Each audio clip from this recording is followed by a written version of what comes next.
Brilliant. So good morning and welcome to today's workshop on managing flexible working post-pandemic. I'm Emily Stubbs, Policy and Projects Manager at the Greater Birmingham Chambers of Commerce. And this event is part of our Grow Through People campaign. Grow Through People aims to help local firms boost productivity through improved leadership and people management skills. This year it involves 8 free workshops alongside thought leadership blogs, videos, podcasts and more, all on the GBCC website throughout March.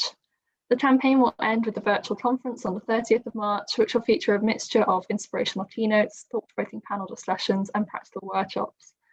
I'd like to thank all of our headline sponsors for their support, the University of Birmingham's Work Inclusivity Research Centre, Aston University, and BMet College. And I'd also like to give a huge thank you to today's speakers for joining us to share their perspectives and expertise. Before I hand over to Dr. Daniel Wheatley from the University of Birmingham's Work Inclusivity Research Centre to kick us off and introduce today's speakers, we have 2 anonymous polls that I'd like to ask you to fill out, which might spark some ideas for today's discussions and will crucially feed into our research into leadership and people management across the region. Sophie, are we okay to put the polls up? I'm hoping they're appearing. There we go. So completely anonymous. Do you think your work output has changed in any way during the COVID pandemic? And similarly, has your overall sense of personal resilience increased, decreased, or remained the same over the last 12 months since the advent of the pandemic? While you're doing that, I'll mention it now and at the end of today's session. Please do complete the post-event survey. We'll send it to you after this event, and it would be hugely appreciated if you could spend 5 minutes filling it out. It's not just about event feedback, but much like these polls, it will contribute to our research into leadership and people management in the region and help inform our policy work with local and national stakeholders on this agenda. And of course, inform what Grow Through People looks like going forward. And we hugely appreciate every single response. And join us on social media. If you're on Twitter or LinkedIn, using the hashtag GTP21, which you'll see in the top right-hand corner of the slides. I hope you enjoyed today's session and take away some valuable ideas to implement in your own business. If you have any technical questions, please do post them in the chat. And if you have any questions for Dr. Dan and the other speakers who will be participating today, please put them in the Q&A. Without further ado, thank you for filling in that poll. And I will now hand over to Dr. Daniel Wheatley from the University of Birmingham's Work Inclusivity Research Centre. Thank you, Emily. So thank you everyone for joining us today. I'm based at University of Birmingham Business School in the Work Inclusivity Research Centre. I lead a work stream on wellbeing and work, but much of my research focuses on aspects of, and I must note actually I have a really unstable internet connection this morning, which is one of the things that we're going to debate and discuss, of course, around the benefits or otherwise of remote working at home. But I must note that. So if I occasionally freeze or have problems, I do apologise. This is unusual for me. But the focus of today's session is an interesting one. So it's titled Managing Flexibility in the Post-COVID Era. Of course, that itself presents a really interesting set of questions given the learning we've had from the last year. So what we've done is, instead of focusing on a purely academic debate, what we wanted to do today is actually get insights, experiences, and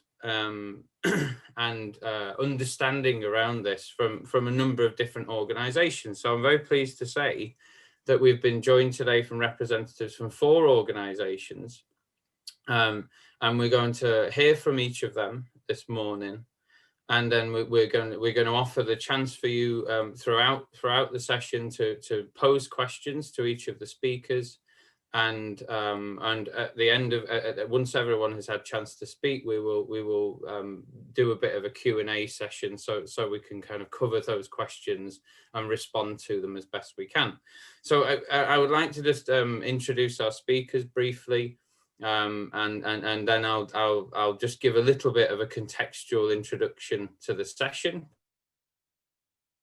First of all, I'd like to introduce Tara Tomes, who is the Managing Director of East Village PR Company. We're also joined today by Andy Nabbs, who's the Head of End User Computing at SCC. Paul Burt, who is the head of HR at Siemens Smart Infrastructure Division, GB&I. And we're also joined today by Michelle Yeoman, who is the COO for UK, UKI COO at Deutsche Bank, and Zoe Watmore, our colleague, who is the Chief of Staff at Deutsche Bank Birmingham. So I'm very pleased to be joined by our 5 speakers today from 4 organisations. So before we provide them with a chance to speak today, I'd just like to give a bit of context on this discussion around managing flexibility. And of course, the last year has been a really interesting one when we think about the notion, the whole concept of flexibility in work. In March last year, there was a sudden shift, a relatively unexpected shift. I say relatively because perhaps a few of us saw it coming, a relatively unexpected shift of a significant portion of workers to working at home. At its peak, around 2 in 5 working individuals were working at home in some form, either all of the time or for some of their time. And that's pretty consistent picture in many developed economies. So now, why that's interesting when we think about the subject of flexibility is that it actually represented a very unflexible work routine. We were all told we had to work at home. So it's an interesting contextual starting point for us when we think about this journey, this discussion around how we manage flexibility in the post-COVID era. But that's not to say it's not something that's generated a lot of positive discussion and positive and consideration around where the future of work might go. For a long-standing body of evidence has developed around remote working at home that tells us there are a lot of benefits to be had. So as per Emily's question this morning, one of the benefits that's been identified is the potential for productivity benefits. That's both from the removal of time that would be otherwise spent in other activities, like commuting time that would be lost. The process of working at home offers a number of other benefits in terms of potential for work-life balance management over their working lives. However, there are a number of challenges that people face when working at home. And some of those we've seen in the last year are specific and particular to the experience of the last year, and perhaps are not so relevant for our discussion going forward. Things like having to deal with homeschooling, for example, is a good one, which we would imagine would be less of a concern in the future. However, some of the other well-documented, long-standing outcomes of working at home are things we need to deal with. Things like, for example, how we manage relationships when working remotely. Things like how we identify and nurture talent when we're all working remotely, or at least working remotely most of the time. How we combine remote work with other forms of work. Now, that might be because of organizational need, where you have workers in different types of occupations, different types of functions, some needing to be at a co-located workspace, others able to work at home.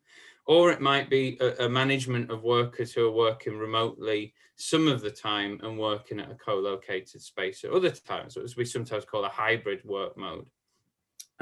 So there are things we need to think about. How do we promote collaboration among workers? How do we get the best out of teams? How do we manage teams? Thinking about the topic of this session this morning. Those are all really important questions to ask. And linked to that, then we return to the question that was on Emily's poll at the start about productivity. Well, what does that all mean for productivity in the longer term? We may have seen increases in productivity in the last year as people have moved to work at home, benefiting from some of the things we already mentioned, removal of the commute, etc. But are those productivity benefits likely to be realised in the longer term? Those are questions that we want to try and respond to. And then I think the last thing I wanted to cover as a bit of context is in terms of, well, what have people's experiences been in the last year, and how do those experiences inform what we feel about the preferences of workers and the preferences of organisations moving forward in regard to flexibility? Well, what the evidence base is definitely indicating is that on the worker side, there is an appetite for continued use of remote working, at least some of the time.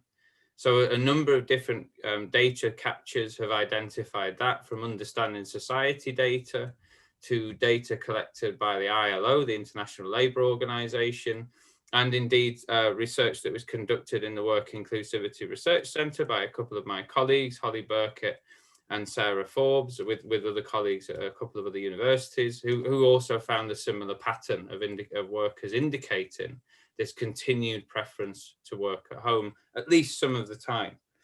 And what do organisations feel about this? Well, we've certainly seen a number of large organisations coming out and suggesting that they see the future of work as being one that they describe as being flexible.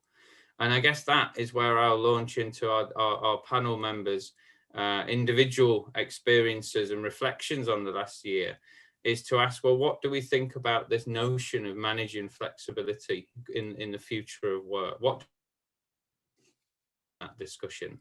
I'm gonna stop talking because my internet connection is up and down like the proverbial yo-yo this morning. So I'm going to take a back seat now, and this, of course, is one of the other challenges of working at home remotely, is that when your internet connection does go down, the world feels like it's falling down around you.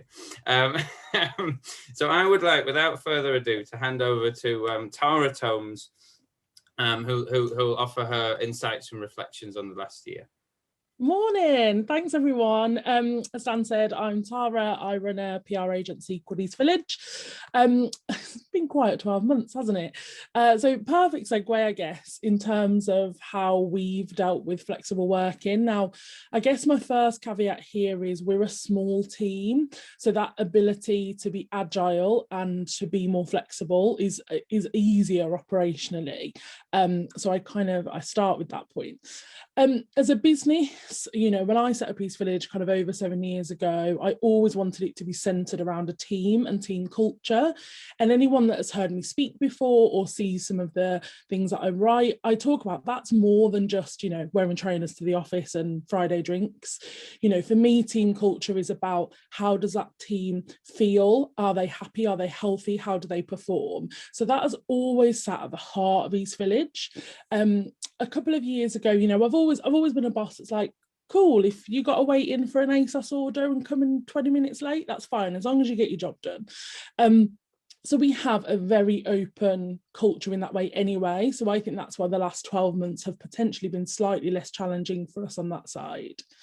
A couple of years ago, we officially introduced more flexible working, which really at that point was just flexi hours.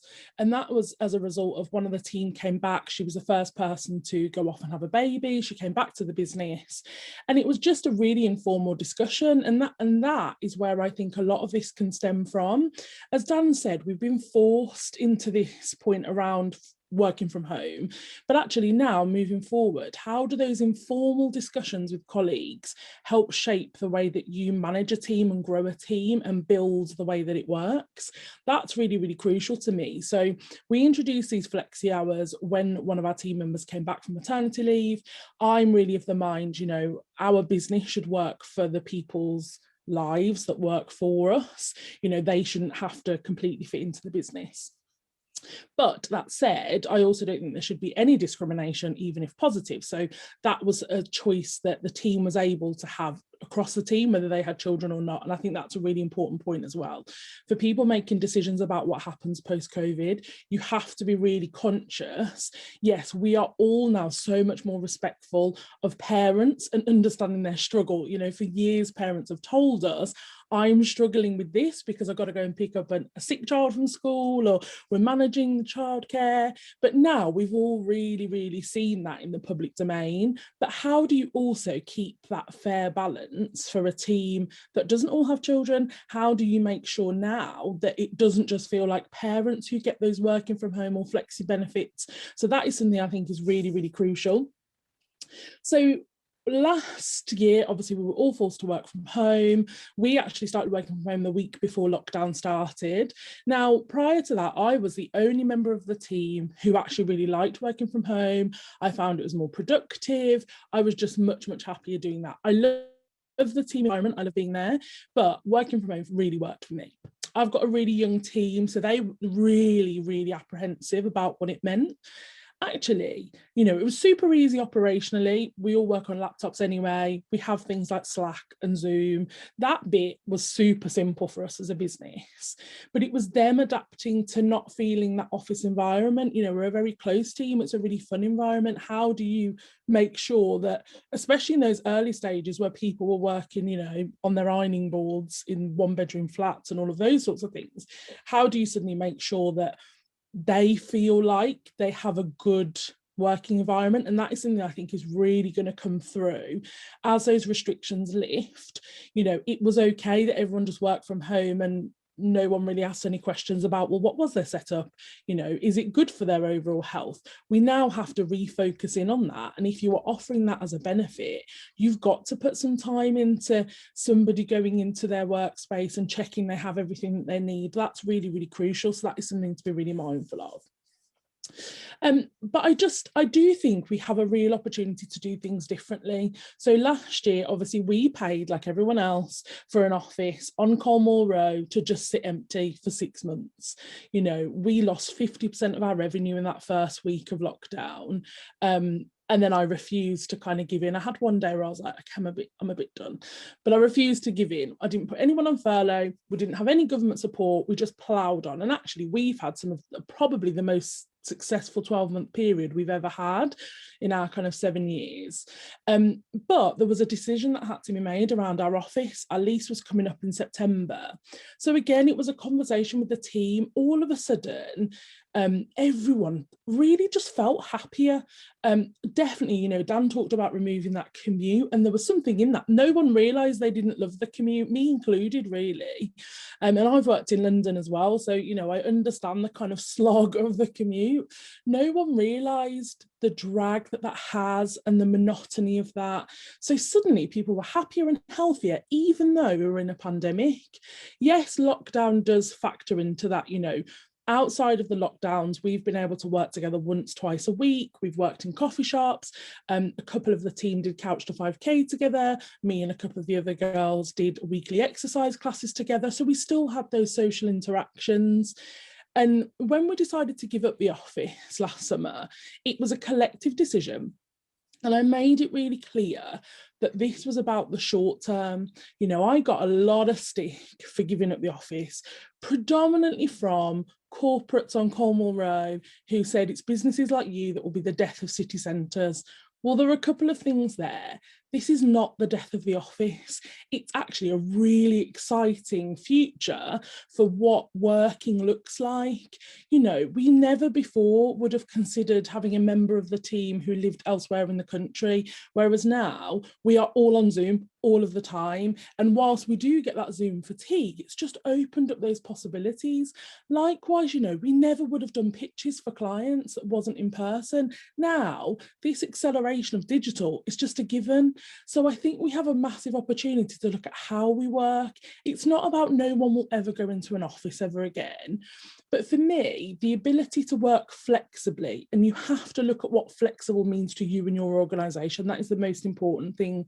The rhetoric here is not cool young agencies like East Village are the future because they've given up the office. No, it's just we have an ability to move our workforce in a different way, and we're going to do that, especially in the short term. You know, there was a commercial decision around not paying for an empty office on Cornwall Road for 6 months plus.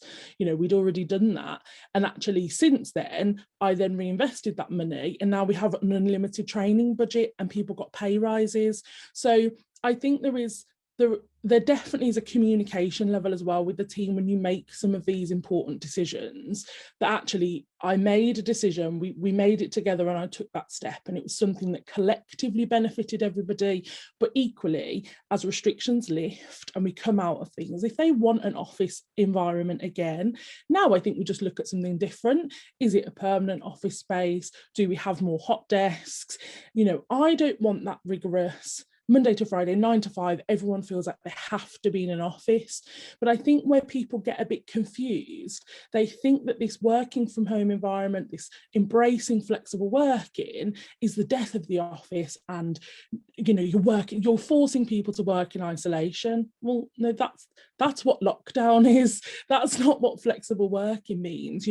I want us in the future to have team members, I don't know, like in Dubai on holiday, but in a team meeting, or yes, looking after their kids, but feeling like no one's judging them whilst they're on a team meeting on Zoom, and a couple of people in an office together. We're a communications agency, so looking at the world around us and understanding what is happening in the hearts and minds of people is really key. And I've always said that to the team. Any other small business owner will absolutely feel me when they're like, I don't actually sit at my desk ever. In normal life, you are running around here, there and everywhere. And I've always tried to get across to the team, go out there, experience, or just go and work in the coffee shop over the road, just so you're out of the four walls. But I think there was always that pressure that you had to be in an office because that's what had always been done. So now I think we have a great opportunity for people to not feel that pressure. You still have to do your job, but there's a different environment that equally is not your house, because that's the problem. We're in a strange point now where we're being forced to be in our homes. Flexible working does not mean solely working from home. It means embracing change and allowing your team to feel like they have that flexibility. And for me, that is so, so key. And that does link, we are an all-female team. Another point of diversity I am currently working on. But actually, as an all-female team, I don't want, and I wouldn't for any men that come in, I don't want anyone to be in my business and feel like they have to choose between a family and a career, because in my personal opinion, you can have both. So I want to build a business. I talk about building this kind of workforce for the future. That's really important to me. And that's not about looking like a cool agency. It's about building a business that works just as hard for the people that work for it. So you don't have to choose between family and career. You can have both. And a business that embraces that, I personally think, is going to flourish, but is also going to have real loyalty from the team, because they know you're in it just as much as they are. And almost like I talked about before around, the ability to have conference calls abroad or go for clients you wouldn't otherwise. We've got a huge opportunity with this to attract much more diverse workforces, without a doubt. There are people who are being missed by every industry for millions of reasons. And for me, PR is a very, it's female-led, brilliant, tick, I'm very happy with that. But it's like 98% white, 89% British. Like, we are missing huge swathes of incredible and creative people because we're not going out to them. We're not promoting what our industry does. And I just think we have a brilliant opportunity now for businesses to attract more diverse workforces, to be more welcoming, to be more inclusive.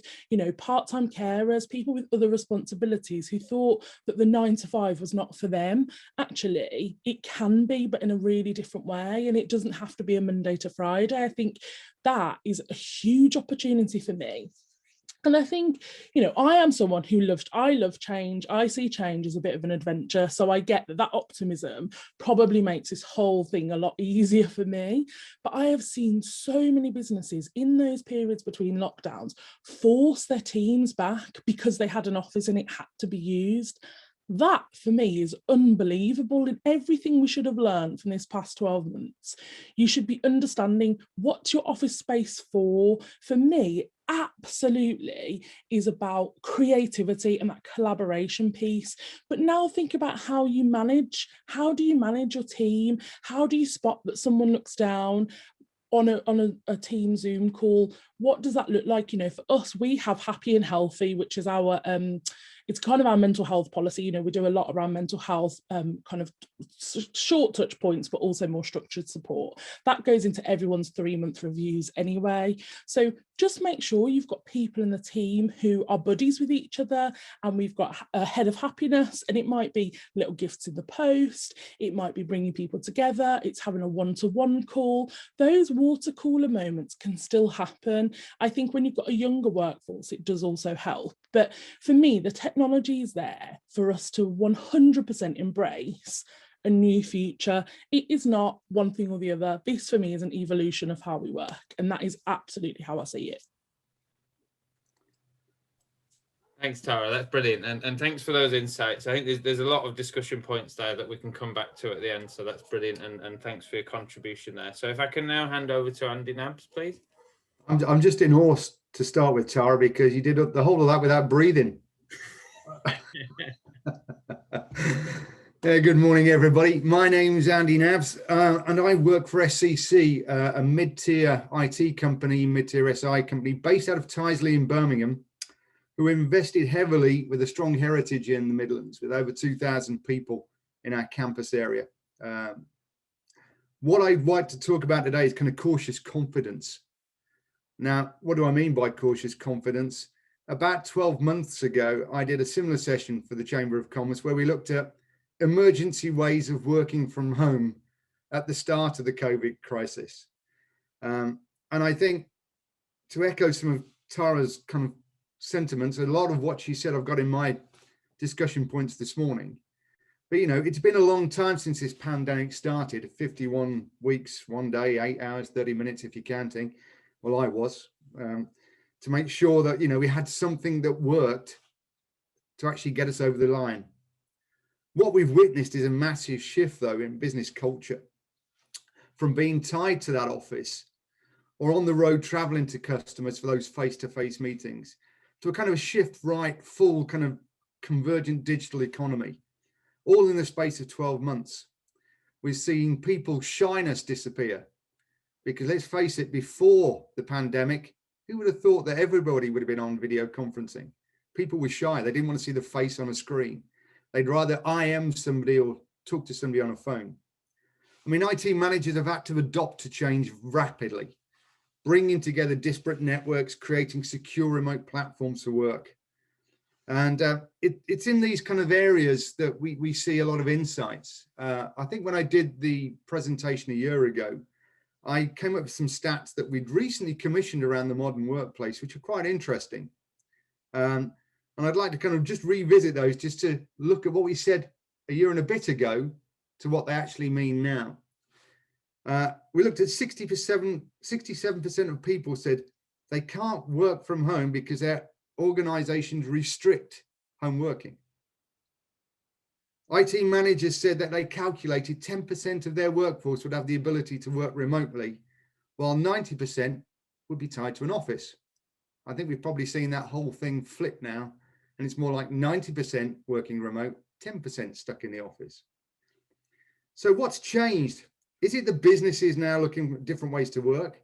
I think it's more about the policies and the processes that we've had to pull into place. And a lot of what we've seen is top down. And I'll be interested to see what Paul says a bit later about how HR have actually handled this top down mentality. So as we come out of this pandemic, I mean, I've termed this phrase cautious confidence as a way of effecting change, and not more of a pat on the back for those IT directors that had a disaster recovery policy that they thought had worked in the event of this pandemic. Because let's face it, all they did was actually turn the taps on products very quickly to enable people. Now what they're having to do is reflect, go back and start looking at that and start to rebuild those platforms from scratch, because the foundations weren't there, the governance, the security wasn't there. But what we've actually seen is that massive shift where IT companies are thinking, actually, we can help you change the way you do work.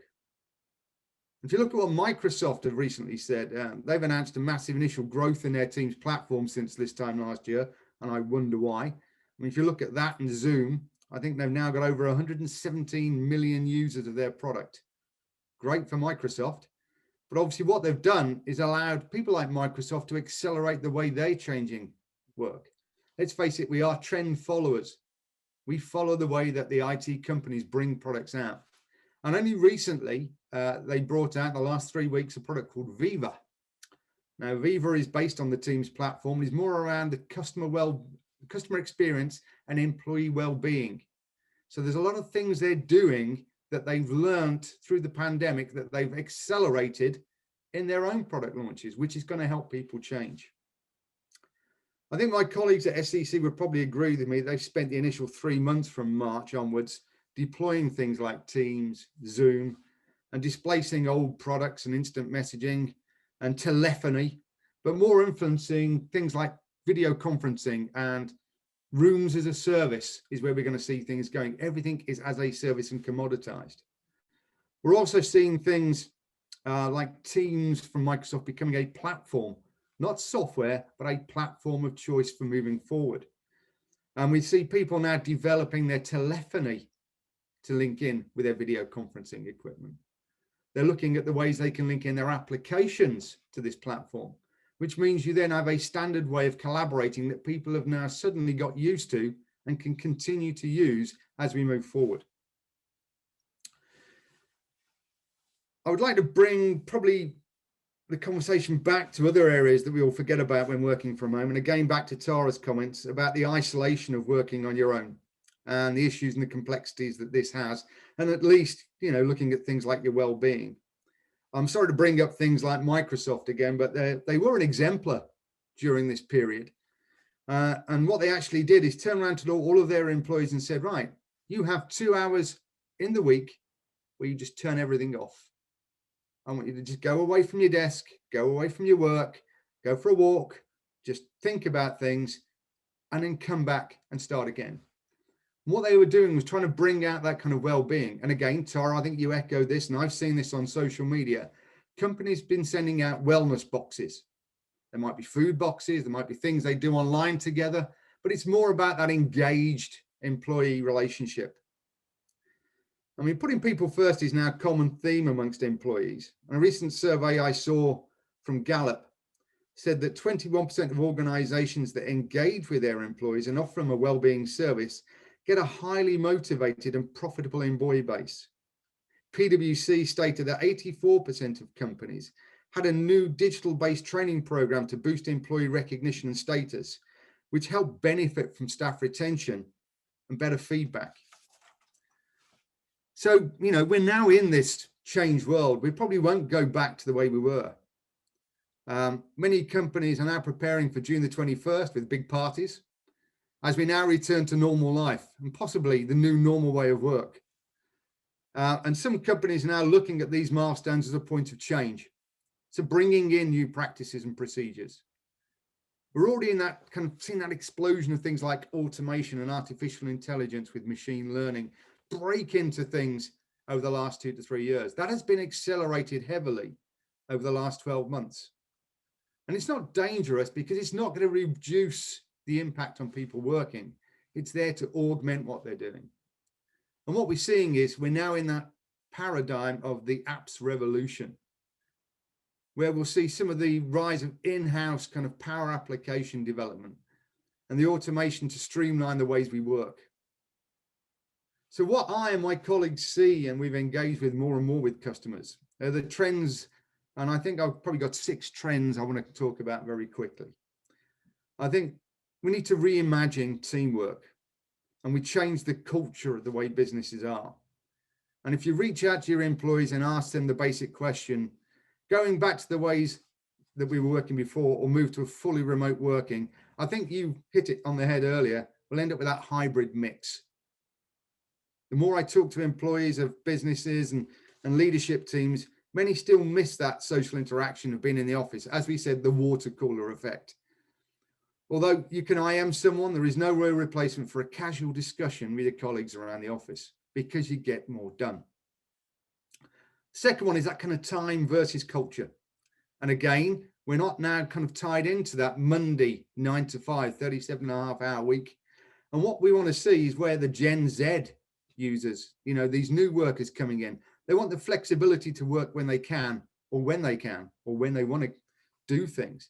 And we've seen that a lot more with these people homeschooling where they've had to log off for 3 hours, but they've put the kids to bed after dinner and come back online, and they found themselves more productive and engaged because they're allowed to do things at their own pace.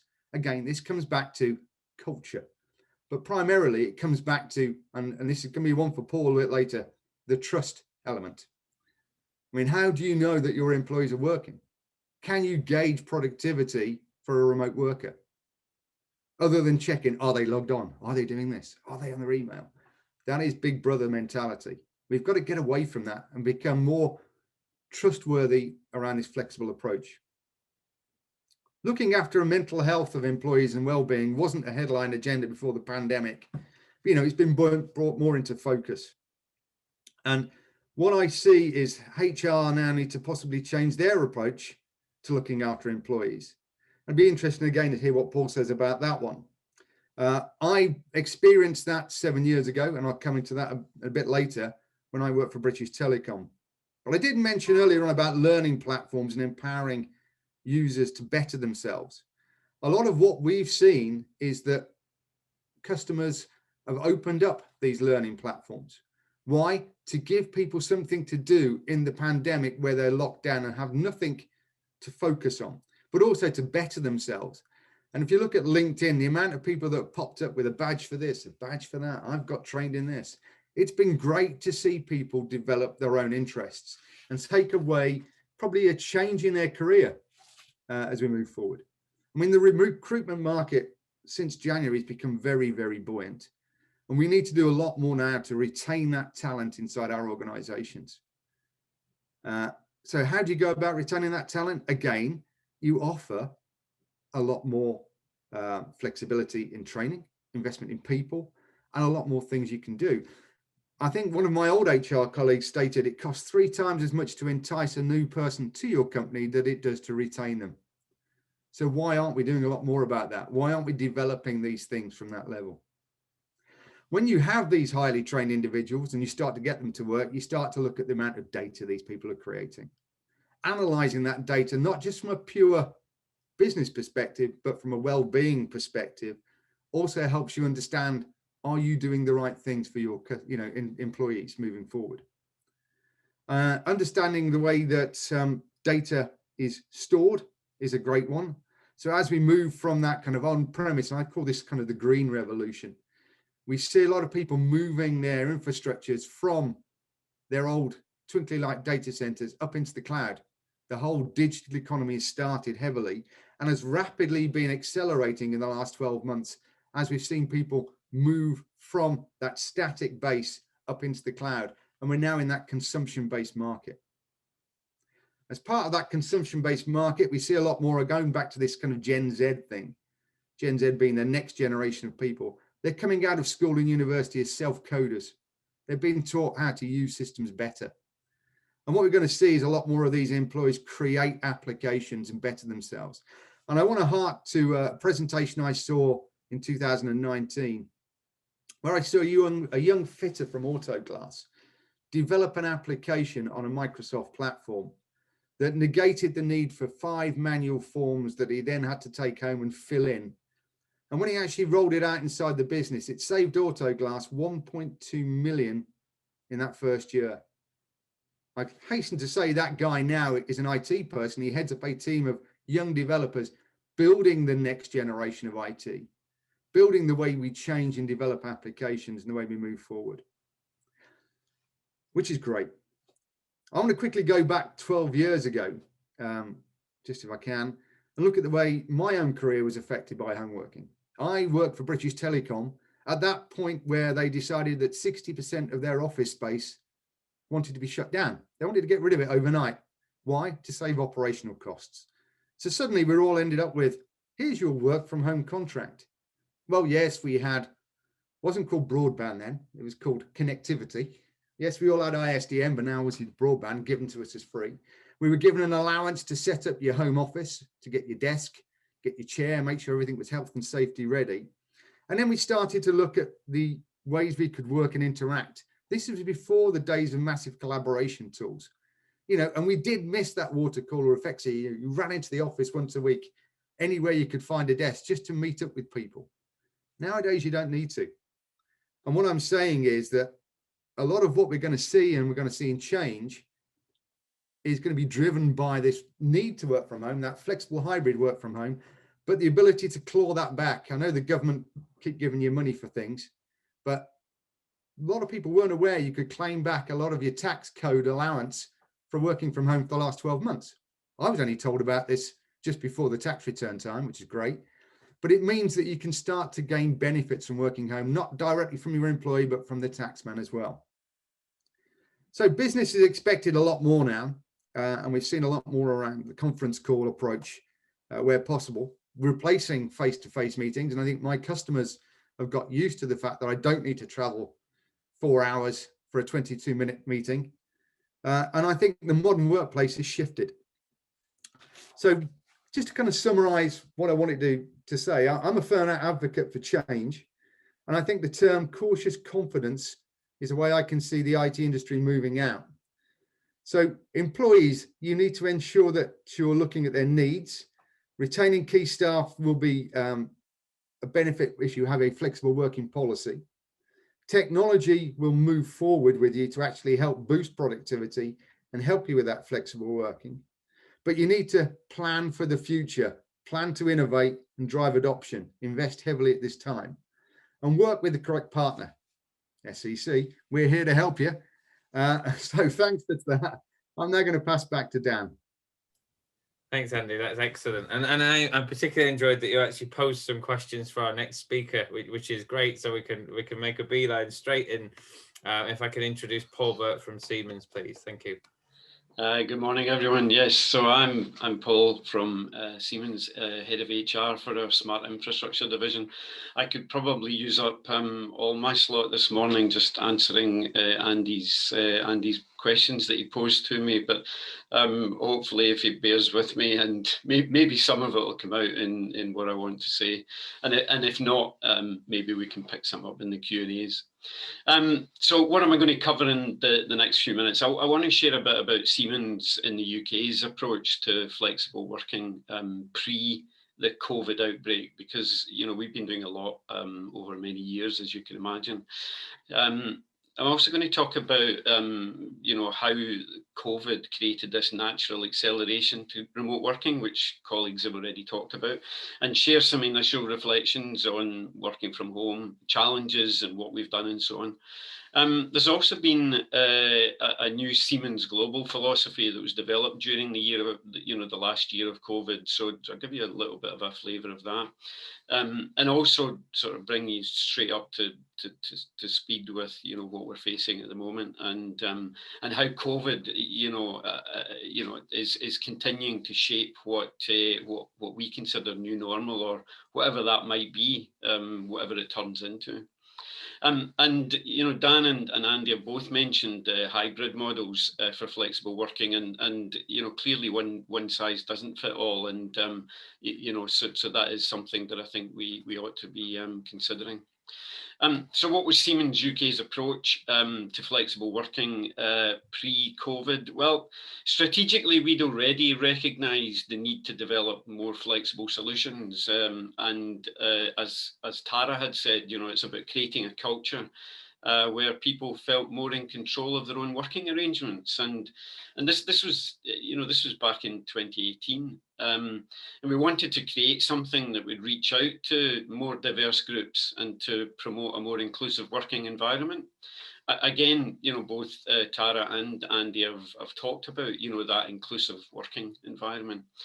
Dan was asking, how we deal with, or Andy was asking how we deal with the sort of top-down approach. And we've been experimenting over a number of years with discovery workshops, and we now run them on a regular basis on various topics. And so these are very much bottom-up exploration of people's views. We identified, unsurprisingly, that our part-time community was focused around female workers, as an example. And we developed an initiative that we called Employee-Led Flexibility, or ELF for short. And I do remember dressing up as an elf to promote it, which was pretty sad. In its simplest form, employees would have better conversations with their managers, placing more onus on the company to accommodate new ways of working.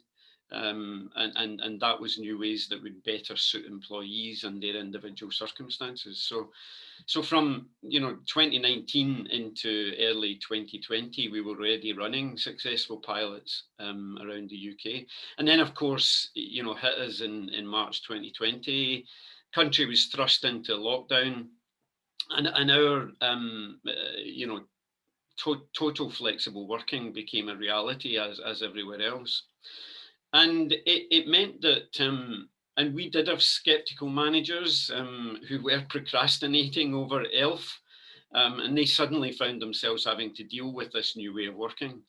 And as colleagues have said, dealing with team members working from home meant a whole new way of engaging, not least from a health and safety perspective, with all the issues around display screen equipment checks and general physical facilities in people's homes.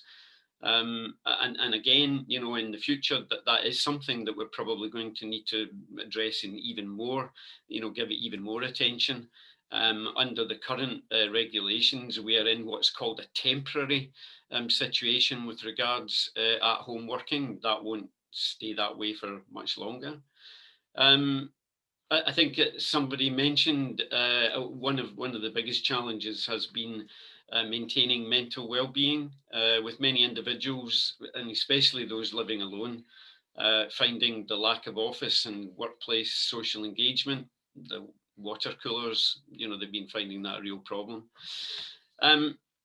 And as I said, during the year, Siemens globally was changing as well. The way these regional workshops around new normal, we used ideation techniques and tools, which again, Andy's probably familiar with, just to ensure as many employees as possible were involved in the future plans for a return to work. The idea of remote or mobile working policies became the norm, and it started to take shape. Our new CEO, Roland Bush, who's head of Siemens globally, he made it clear that we would not be returning to the old way. And we started to think about a model based around an average of 2/3 of your time working remotely or mobile. And Tara, I think you talked about it's not just working from home, and that is absolutely spot on. It's about working in a way that best suits your own situation. And I'd love to think that means working in Dubai a few weeks of the year, but obviously we need to work through those challenges. So yeah, the global philosophy is now 2/3 of your time should be working remotely, and only 1/3 in offices or other working spaces. But I did notice the other day that not all global organizations think that. Goldman Sachs suggested that home working is, and I think I'm quoting, an aberration, was what was said, but maybe we can talk about that later. Ongoing challenges. Not everyone likes working from home. It's that simple. Not everyone has the luxury of an office or a spare room to be given over to their company's use. And that's not even, considering any additional costs that may be incurred by doing so. Parents and carers are definitely going to be, most likely be worse off. Separating those roles from work is proving to be increasingly difficult and clearly in some cases impossible. And then there's the unintended consequences of exacerbating a two-tier workforce, with those roles that can clearly work remotely, seemingly benefiting from choice. Those that cannot, such as factory workers and service engineers, etc., having to miss out on this new norm. But I think Andy said it, and we're definitely on the same page in Siemens. With the support of technology, roles are continuing to change.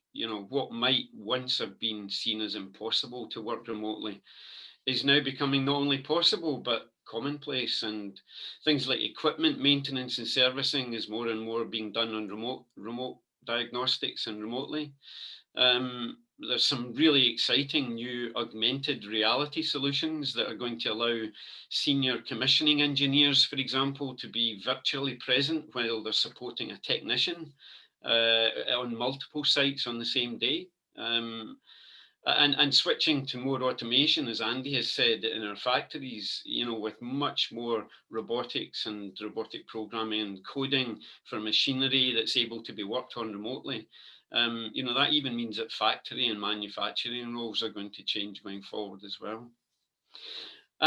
But I think this is where the hybrid models are critical. And personally, I think, we need more societal and governmental acceptance that the new normal or future of work is going to, is going to require new approaches.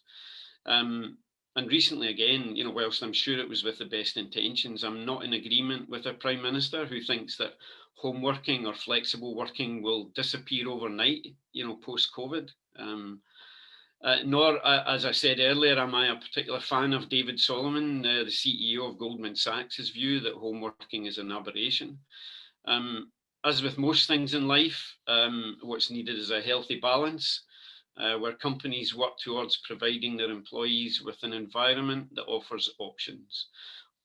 Options on flexible working are much more likely to reap benefits in productivity and general employee morale. And so in summary, maybe moving on to some questions later, but so what's needed in my view? Well, I think there's three key things, and they've been touched on, but just I'd like to reinforce them. Develop resilience. Mental and physical well-being, requires ongoing support. And whilst I'm not so sure that HR is there to look after employees, Andy, we're definitely there to help create those conditions where the organisation supports individuals in developing resilience. The other one, encourage relevance. Use the post-pandemic culture shift to work harder at remaining relevant in the fast-moving world of work. And what goes along with that is, embrace continuous learning, because, things are definitely not going to slow down. And what I would say is increase this idea of employee-led flexibility, empower more freedom to operate, and then trust employees to remain productive. And so I'm really looking forward to hearing what the questions are later on. So thanks for that. Thanks, Paul. That's excellent, and some some different insights and some insights that are built on some of the others that we've heard today. So that's excellent. I think what we're identifying is a number of kind of linked and consistent themes in the experiences so far. So if I can hand over to our four representatives from our fourth organisation, Zoe Watmore and Michelle Yeoman from Deutsche Bank. Are you guys tag teaming it? Is that how we're going to? Yeah. So that's right. So I'm going to kick off down, and then I'll hand to Michelle. So maybe if I just give people a bit of background to Deutsche Bank. So global organisation, over 80,000 employees, over 8,000 of those in the UK, and about 1,200 of those in the office in Birmingham. And I'm sort of responsible for that group in Birmingham. As a banking organisation, highly regulated industry, and predominantly we were a work from office organisation before the pandemic. Flexible working arrangements were in place, but they were very formal, so less probably flexible, more you agree a different working pattern or working location. Very formal, and then fully documented and agreed in advance. But they did exist, but they were the exception rather than the rule. And literally overnight, we went from probably 98% of people working from the office to more than 95% of people working from home. And actually, technology-wise, we rose to that challenge pretty well within Deutsche Bank. But it was completely new. And, as Paul alluded to, we have quite a few skeptical managers in terms of the, how productivity would fare with people not being visible outside their offices. And actually, we found productivity in a lot of areas increased as a result of people working from home and having that level of flexibility. We've seen peaks and troughs in that as we've gone through the various lockdowns and individuals' circumstances at home with homeschooling, caring, whatever they need to do as sort of meant that they've had to change their routines. But what I think we have found is, managers have had to think differently about how they manage staff, how they communicate with staff, how they allow their staff staff to work. I think people's views of, we've surveyed people as we've gone through the year, and we're now looking at our future of work and how we want to use our office space going forward.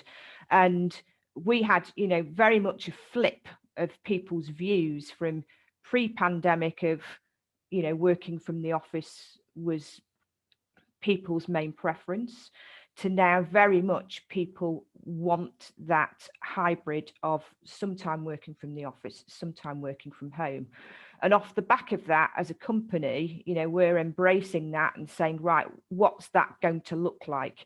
And I think there's so many things to consider in that. If you're going to embrace that hybrid model as a permanent solution for your business, all the things you need to consider, from tech, from the cultural aspects, from how you manage people differently, talent management, recruitment. One thing that's happened in Birmingham, which has been great for us through the lockdown, we've taken on over 150 new starters in the Birmingham office of Deutsche Bank through this pandemic.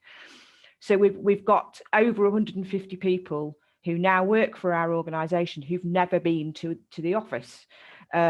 We've had to think differently about how do you onboard those people, how do you sort of try and embed them into your business, how do you train them, how do you teach them. We've done that, but actually now some of the feedback is one of the things that body of individuals are struggling with is making the connections with people. Those water cooler moments are so important for people that are new to an organisation to sort of get underneath the skin of the organisation, wrap their arms around it and really understand, the culture, how they fit in, what's the overall nature of the office. And I think particularly in bigger organisations, that's quite difficult when you're physically present in the office to get your head round. When you're one step removed, that is more difficult. So we're very conscious of that, and I think certainly for the go forward, we definitely are not proponents for full working from home model. That just wouldn't work. And I think some of the things that we've lost through not being in the office around connectivity of individuals, the community feel across that 1,200 plus people, the creativity, the spontaneity elements, some of those things now a year on, you're missing those, and that's the thing that we're conscious of and want to make sure that we can rebuild by having some time in the office. I think as a business, one of the things we need to think about is we've got this presence in the city of Birmingham, and quite a big one. And I think there's an element of civic responsibility in terms of being a part of that wider Birmingham business community and the businesses that we support by having a presence in the city centre. So I think as a business, we have a business need to have it for our people, but we also have a need to have it from the wider Birmingham community aspect as well, and supporting that community in Birmingham. Another element is thinking about how we then use that space. So at the moment, it's very much, lots of desks in a space with some meeting rooms, quite a traditional office setup. I think it's acknowledged that we might want to use that space a bit differently when we get back in. So more creative space, more collaboration space. So those are some of the things, again, we're considering in terms of future of work and how we move forward. One thing I would say is, as a regulated industry, we have worked very closely with our regulator, and they have a very keen interest on who is in the office and who is not in the office. So we do have some people in the office, a very small number for Birmingham, a greater number for London, but it's very much agreed in tandem with our regulator. There's certain roles that have to be done from within an office environment because of, you know, that regulatory environment or the technical setup that needs to exist for those roles to happen. But we've also been very conscious that we have individuals whose choice it is to be in the office. They have a need to be in the office for a very different reason, not because of their role, but because of their circumstances or because of their health, etc. So we've worked very closely with individuals, and I think that's where the management of people element comes in. Probably with that, I'm going to just hand over to Michelle, and she'll maybe talk about some of the softer elements. So Michelle, over to you. Yes, no, thank you. So yeah, so I just wanted to add some of the additional aspects that we've been doing from a people perspective. So I think definitely since the beginning, sort of March from last year, you know, once we all was then working from home predominantly, we were then sort of trying to make sure that we were looking after our staff. You know, it's new for all of us in terms of remotely. So we definitely increased the communication, you know, whether that was in all different sort of mediums, whether that was podcasts or sort of emails, people sort of management directly reaching out to their teams. But I think increased communication definitely helped in terms of just encouraging people to still make those connections with each other. We've had to sort of think about, managers have had to sort of adopt and adapt to think about being more flexible and sympathetic as well, to thinking about their sort of teams and how they're coping with the family looking after family members, and obviously the different strains on for the parents, and sort of managing workloads with the children at school and going through their homework. You know, everyone's been different, and I think that was another aspect, is recognizing that everyone's in a different scenario. And so I think team managers have had to think about, you know, what are the different needs of my different team members, because everyone's individual, everyone has different concerns, and some people have been coping very, very well, and some people have not. So it's making sure that we reach out to the people that potentially are home alone, as well as thinking about the different stages of individuals' resilience as well. We've also sort of been reminding people about what we do have available in terms of health and safety. We have in place mental health first aiders. We've been really focusing on that and increase the presence as well. And so again, the communications have been focused around how can we help you? This is what is available, and trying to obviously think about the different tools and techniques that we have in terms of, you know, looking after yourself at home. When we were allowed to go out, promoting that people should get away from their desk, take a walk at lunchtime or in their normal commute time. So thinking about people's physical and mental well-being, and sort of promoting that, and saying that it's okay to do that. You don't have to be tied at your desk for 8+ hours or whatever it might be. We also, you know, like everybody, we try to embrace the fun element, and I'm sure everyone's went through the quiz phase, but we also did focus on the social elements and engagements as well, you know, trying out virtually the engagements with them, leaders and quizzes. We also had a virtual drag queen disco yoga, so trying all sorts of different things. I think one of our biggest success was we actually did a virtual race across the COO organisation anyway, which was looking at everyone had to sort of record their kilometres each day over a month period, and they could run, they could walk, they could cycle, they could row. You know, not out in the gym, but if they had personal equipment, and across the different the offices across the UKI, so from London to Birmingham to Dublin, to see how far you know people go. So yes, it's been really interesting listening to how other organisations have been coping, and there's definitely some similarities. And I think, I mean, I would just like to just to close on the fact that we are looking to moving forward with a different future of work model, and it'd be really interesting to listen to other people's views and opinions on what they're doing, because we'd like to continue to think differently and embrace the flexibility, but whilst also remaining inclusive. So I'll hand back over to Dan. Thank you, Zoe and Michelle. That's brilliant. Yeah, and thank you to all the panelists again for your contributions today. So if I can now open it up to any questions that anyone may have in our audience today. I'm going to actually start off with a couple of questions that I'd prepared for the benefit of being a chair in one of these kind of things, is that you can take the opportunity to ask these types of questions that you want to ask people and perhaps don't always have the opportunity to.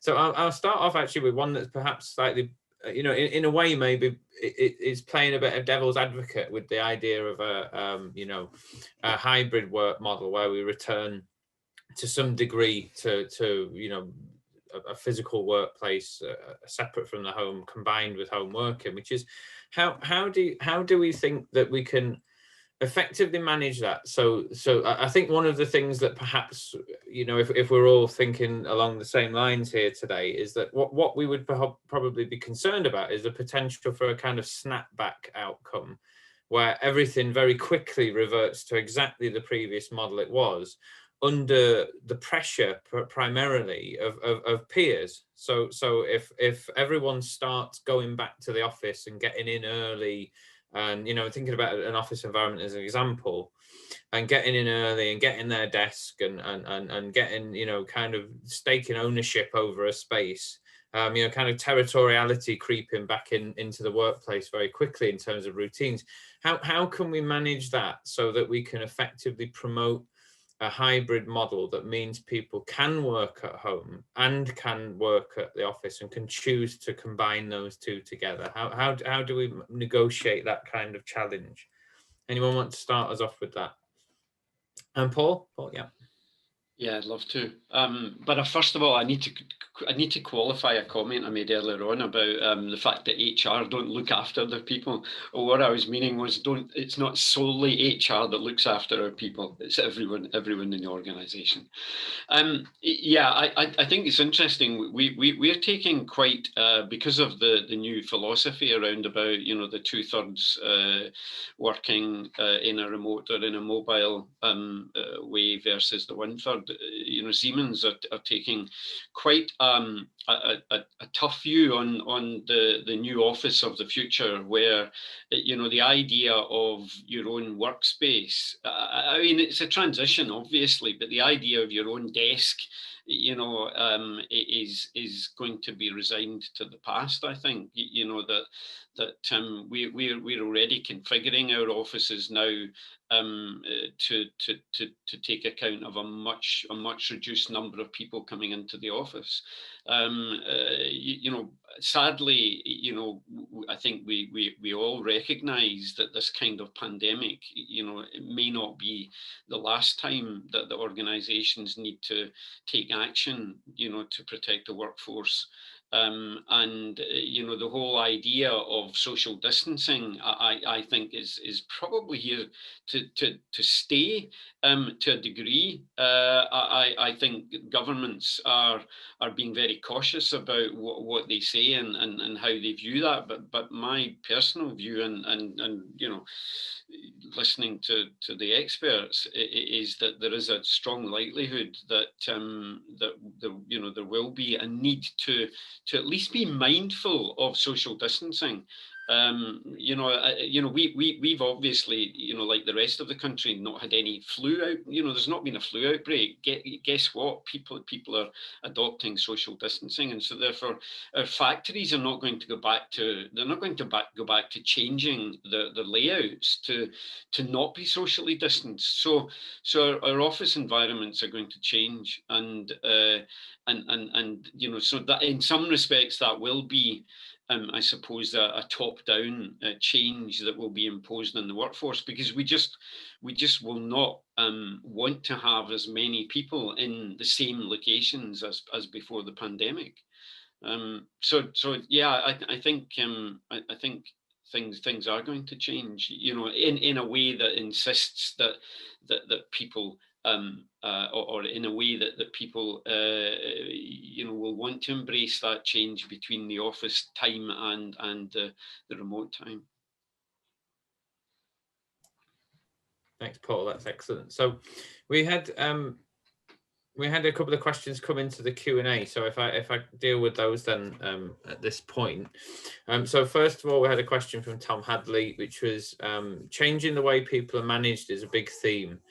Do we think this will also apply to better management of the whole workforce ecosystem, including temp, contract staff, freelancers, etc., as well as permanent employees? And what might this look like in practice? So does anyone want to have a go at responding to that one? Yeah, I will. Yeah, 100%. So even as a small agency, I would not really before have considered how we start to work with anything other than disciplines outside of what we do. So obviously, you know, we don't do web and SEO, so we would work with those agencies or creative design. Actually, what we've done in the last 12 months is work with more freelancers than ever before for a couple of reasons. One, it goes back to there is no them and us. There's no the office staff and the outsiders who potentially aren't there Monday to Friday, 9 to 5. Also, because it gives you a much better way to adapt as a business. So as I said, you know, the past 12 months for us have been some of our most successful against all odds. So being able to work with more freelancers and people who have even more experience, that has been incredible and also helped us to grow in a more sustained way. And I think, you know, we've talked a lot today, and it's something I'm a real advocate of around mental health and how important that is. You know, Andy talked about Gen Z and what they want. Actually, what you look at is they want more flexible terms, they want a more flexible career path. You know, gone are the days when they're going to start over at 16 and retire. You know, that is not the reality. However, what we also know is that some of those taboos around mental health, especially with that generation, have really been removed. So everyone is more open. So that mental health and wellbeing piece has to be put at the centre of your business.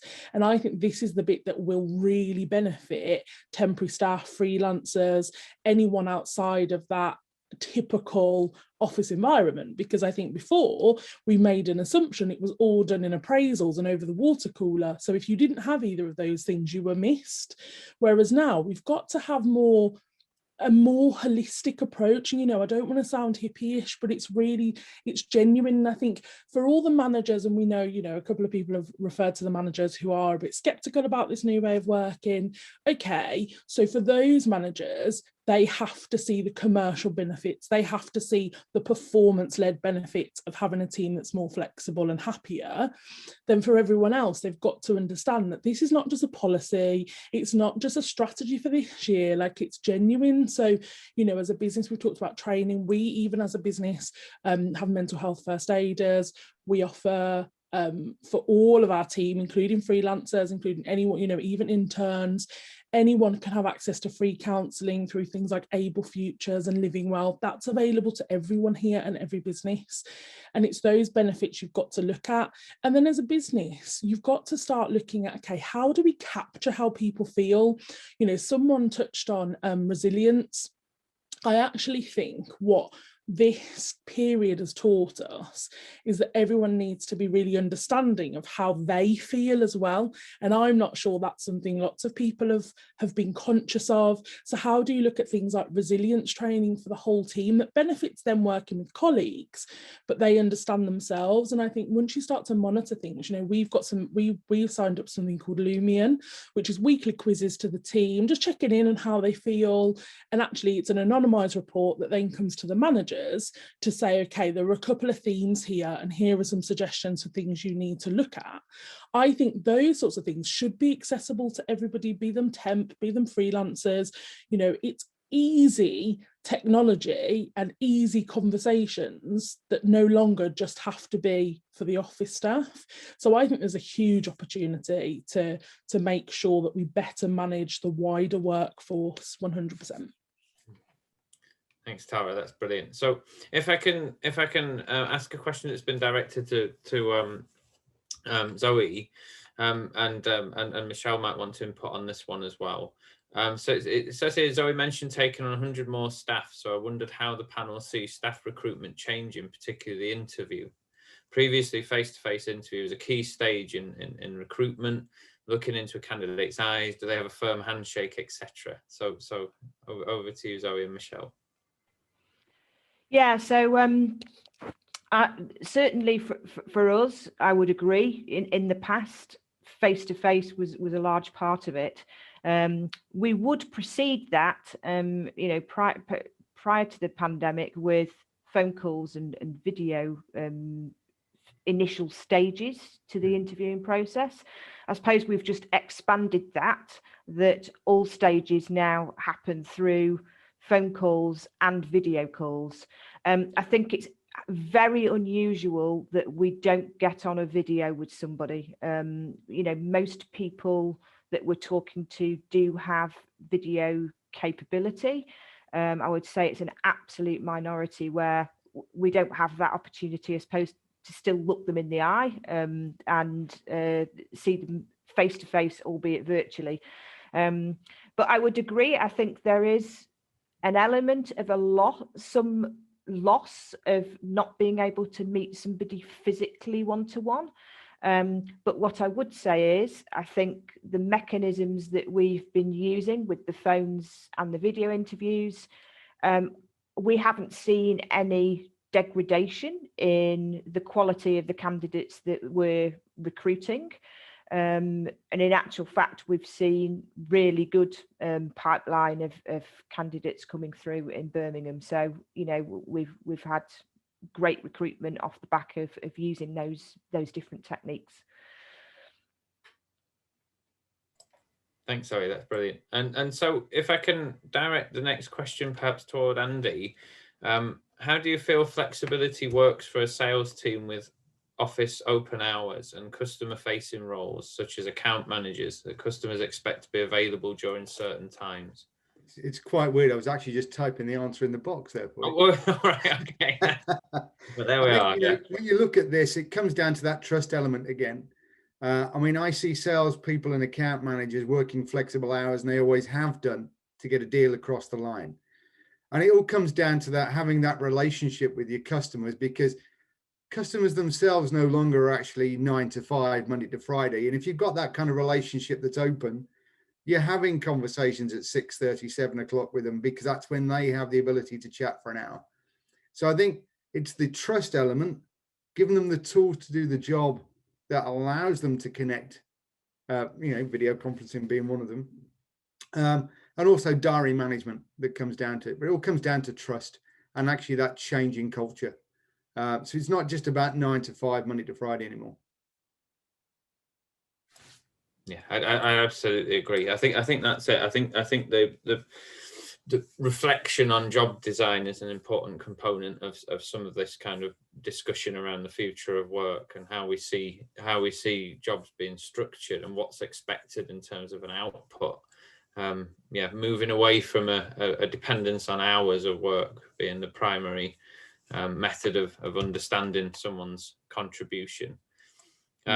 So I'd like to thank all of our panelists then, if I may, for their contributions this morning. And I know Emily wants to do a quick sum up before we finish, and if I can just do the same myself as a small mop up to the discussion this morning.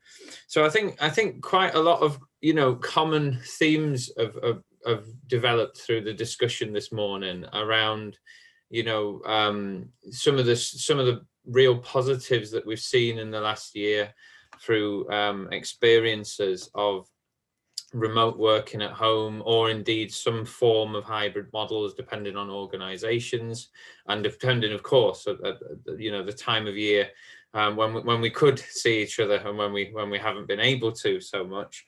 But there's certainly a number of common themes. I mean, what we've identified is the potential productivity benefits. We've identified the importance of thinking about job design and the way jobs are structured.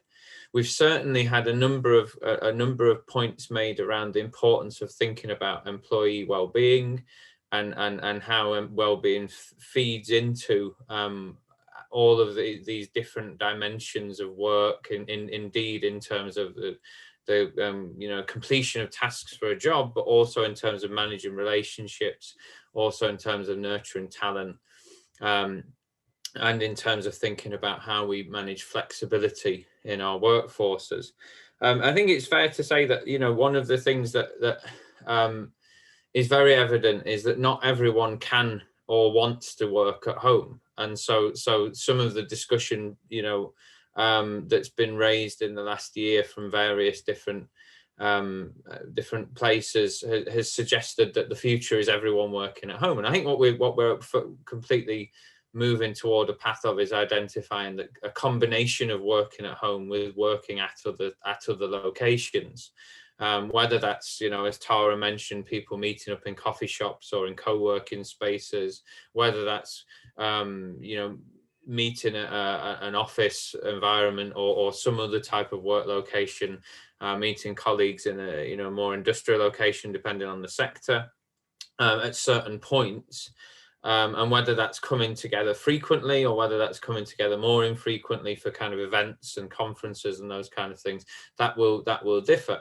One of the key things is definitely thinking about looking at your organization and looking at your workforce and thinking about what the needs of your organization are and what the needs of your workforce are. And there's definitely an element of co-creation in this, in terms of thinking about what the individuals need as well as what the organization needs.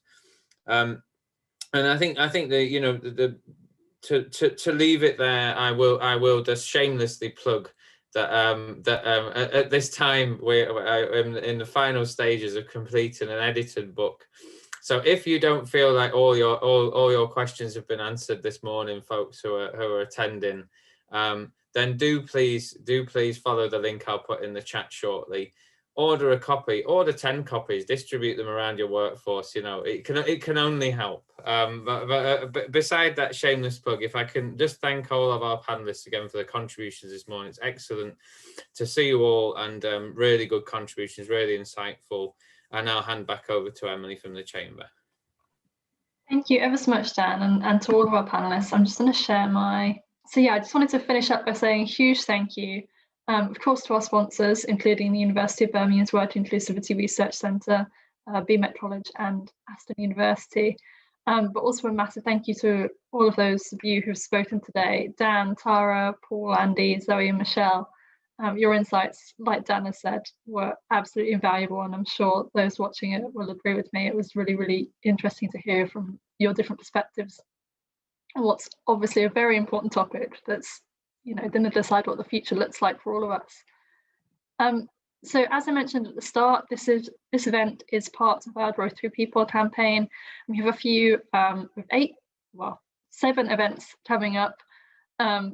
Some of those are on the screen right now, including one with some of Dan's colleagues from the University of Birmingham Business Club and Work Inclusivity Research Centre on the 18th of March. That's on building back better workplaces, so incorporating some of today's themes as well as others. And actually from the Chamber, our Chief Strategy Officer, Henrietta Briley, will also be on that panel. We also have the Growth Through People conference coming up on the 30th of March. We have some fantastic speakers. Keynote speakers will be Baroness Ruby McGregor-Smith and Jess Phillips. And like I said at the start, we've got a whole sort of schedule of panels and workshops as well. So I highly encourage you, if you haven't already, to register for the conference, which is free to attend for Chamber members, or I should say virtually attend, of course. And then finally, if you can spare 5 minutes to fill out the post-event survey and advise our policy work in this area, it would be massively appreciated. Thank you again to all of our panelists for joining us today, and I hope you had an informative session.